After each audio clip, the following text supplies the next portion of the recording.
अस्सलाम वालेकुम एवरीवन। आज जो टिप मैं आपको देने जा रहा हूँ, आज जो तरीकाकार आपको बताने जा रहा हूँ, आज जो अप्रोच आपके साथ शेयर करने जा रहा हूँ, इससे आप एक फ्रीलांसर से एंटरप्रेन्योरशिप तक भी पहुंच सकते हैं, बिजनेस भी बना सकते हैं। अब मैं आपको इसमें जंप इन करने से पहले एक कॉमन सी एग्जांपल दूंगा। अभी मैं इसका नाम भी नहीं लूंगा, ये है क्या चीज़। आपने देखा होगा कि हर इलाके में, मोहल्ले में, शहर में कुछ ऐसे प्रोडक्ट बेचने वाले होते हैं, कोई ऐसा नाम चलने वाला होता है जो बहुत फेमस होता है, कोई ऐसा शॉप होती है जो बहुत फेमस होती है, कुछ छोटी छोटी चीज़ें होती हैं जो बहुत फेमस होती हैं और ज़्यादातर लोग उसके पास जाते हैं। और अक्सर आपने देखा होगा कि जब हम रेलवे स्टेशन से सफ़र करते हैं तो हमें मना किया जाता है कि आपने रास्ते से कोई चीज़ लेके नहीं खानी। क्यों? क्योंकि वहाँ पे जो चीज़ें बेची जा रही होती हैं, कोशिश ये होती है कि वहाँ पे हर कस्टमर नया कस्टमर होता है, उसने मुड़ के वापस तो आना नहीं है। तो क्वालिटी लो रखी रहती है, उनको पता है कि क्वालिटी अच्छी देके मैं क्या करूँगा, क्योंकि इन्होंने तो वापस नहीं आना, अगली दफ़ा नए कस्टमर ही आएँगे। ये थोड़ी बिटर एग्जांपल है, but trust me, this is the best example I have. अब तक कि फ्रीलांसिंग आप रेलवे स्टेशन पे पकोड़े बेचने जैसी कर लें, या अब तक पे फ्रीलांसिंग एक फेमस शॉप की तरह कर लें जहां कस्टमर बार बार आपके पास आए और पहले से ज्यादा दे के जाए। समझ आ रही है? अगर आप अपवर्क पे इस तरह से काम करेंगे कि यार क्लाइंट आया, उससे आपने बस पैसे लेने हैं, वो क्लाइंट खत्म किया, अगले पे गए, अगले पे गए, अगले पे गए, 4-5 साल हो गए आपको फ्रीलांसिंग पे, आप एक ही काम करी जा रहे हो और वो ये है कि क्लाइंट बदली जा रहे हो। आप एक डेड लॉक में आ जाओगे। आपको पैसे तो मिल रहे होंगे, ग्रोथ रुक जाएगी, बिजनेस भूल जाएं, फिर आप एंटरप्रेन्योरियल लेवल तक बढ़ना भूल जाएं। जब तक आप क्लाइंट रिटेनिंग और क्लाइंट अपसेलिंग नहीं करते। तो हमारा टॉपिक है how to do upselling.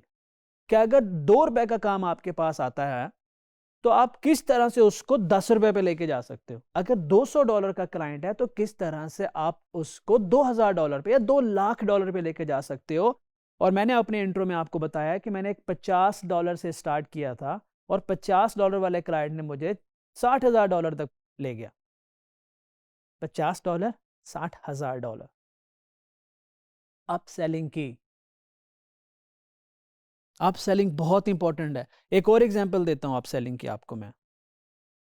Salesman आते हैं, आप किसी रेस्टोरेंट में जाते हो, आप किसी बैंक में जाते हो, आप मोबाइल डेटा यूज़ कर रहे होते हो, वो हर रोज़ आपको मैसेज भेज रहे होते हैं, ये हमारी नई सर्विस है, ये लेंगे तो ये होगा, ये लेंगे तो ये होगा, इसको लेंगे तो ये फ़ायदा होगा, ये आपको ज़रूरत है, वो आपको ज़रूरत है। वो आपकी ज़रूरियात को ढूंढ रहे होते हैं, आपकी ज़रूरियात के मुताबिक पैकेज प्लान करके आपको देते हैं।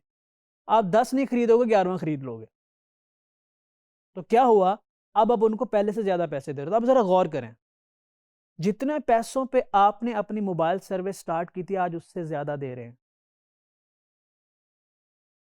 आप कोई भी सर्विस ले रहे हो, किसी भी अच्छी कंपनी से ले रहे हो, आप गौर करें जितने पे आपने स्टार्ट किया आज उससे ज्यादा दे रहे हैं। क्यों? They know up selling.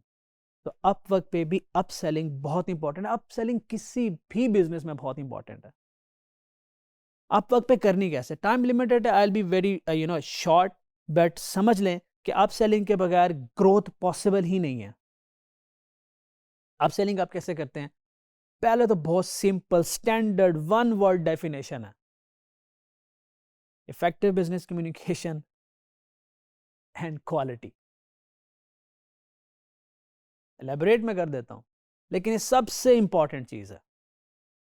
There is no silver bullet in any business, but मैं इसे कहता हूं this is a silver bullet. आपको फायदा देगी, कंफर्म फायदा देगी, नो डाउट। अब हम बात करते हैं कि आप किस तरह से कर सकते हैं। केस स्टडी लेते हैं, समझते हैं कि आपके पास एक वर्डप्रेस की या एक डिज़ाइन की या एक वीडियो एडिटिंग की या एक कंटेंट की किसी भी तरह का कोई प्रोजेक्ट आया। हम समझ लेते हैं आपके पास एक डॉट नेट वेबसाइट आ गई, ठीक है। अब क्लाइंट ने डॉट नेट वेबसाइट बनवानी है, फॉर एग्जांपल अपनी किसी रियल स्टेट के लिए, कि यार मैं आऊँ, प्रॉपर्टी पोस्ट करूँ, लोग आए उस प्रॉपर्टी को खरीदें, ये काम है उसका। अब सेलिंग कैसे? उसने आया, आपकी स्पेसिफिकेशन तय हुई, रेट तय हुआ, $2000 तय हो गया, डील क्लोज हो गई। चलें जब इस पर काम शुरू कर रहे हैं। जब मेरे साथ ऐसा होता तो मैं क्या करता था?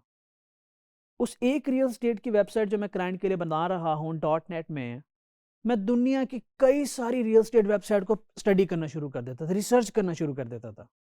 मैं देखता था कि फलां वेबसाइट कैसे बनी हुई है, फलां कैसे बनी हुई है, उसमें क्या फीचर है, उसमें क्या फीचर है। फिर क्या करता था, फिर उनको लिख के, उनके स्क्रीनशॉट्स लेके क्लाइंट को भेजता था, देखो यार दुनिया तो ये भी कर रही है, ये भी कर रही है, ये भी कर रही है, आप ये नहीं करेंगे तो आपको तो फलां कंपेटिटर आके बीट कर देगा।